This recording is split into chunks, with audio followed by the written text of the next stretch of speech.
বাপের ভাই চাচা, মায়ের ভাই মামা, তাদের উদ্দেশ্যে কিছু কথা বলবো।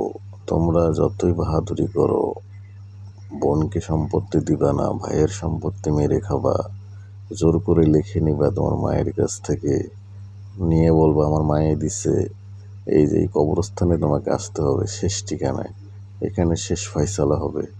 এখান থেকে বাঁচার কোনো রক্ষা নাই। হিসাব কিন্তু এখানে পাই টু পাই দিতে হবে।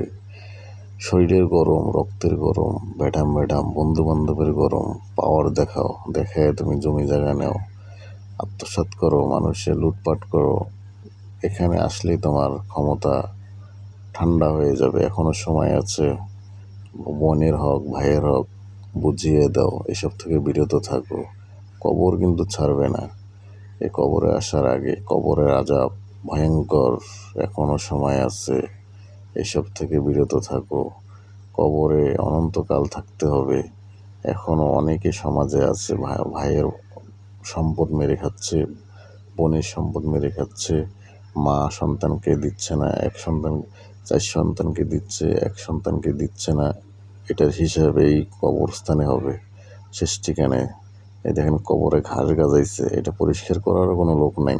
কেউ আসবে না ভাই, আপনার কবরের পানিটাও ছেঁকতে আসবে না, পানি দিয়ে ভরে যাবে।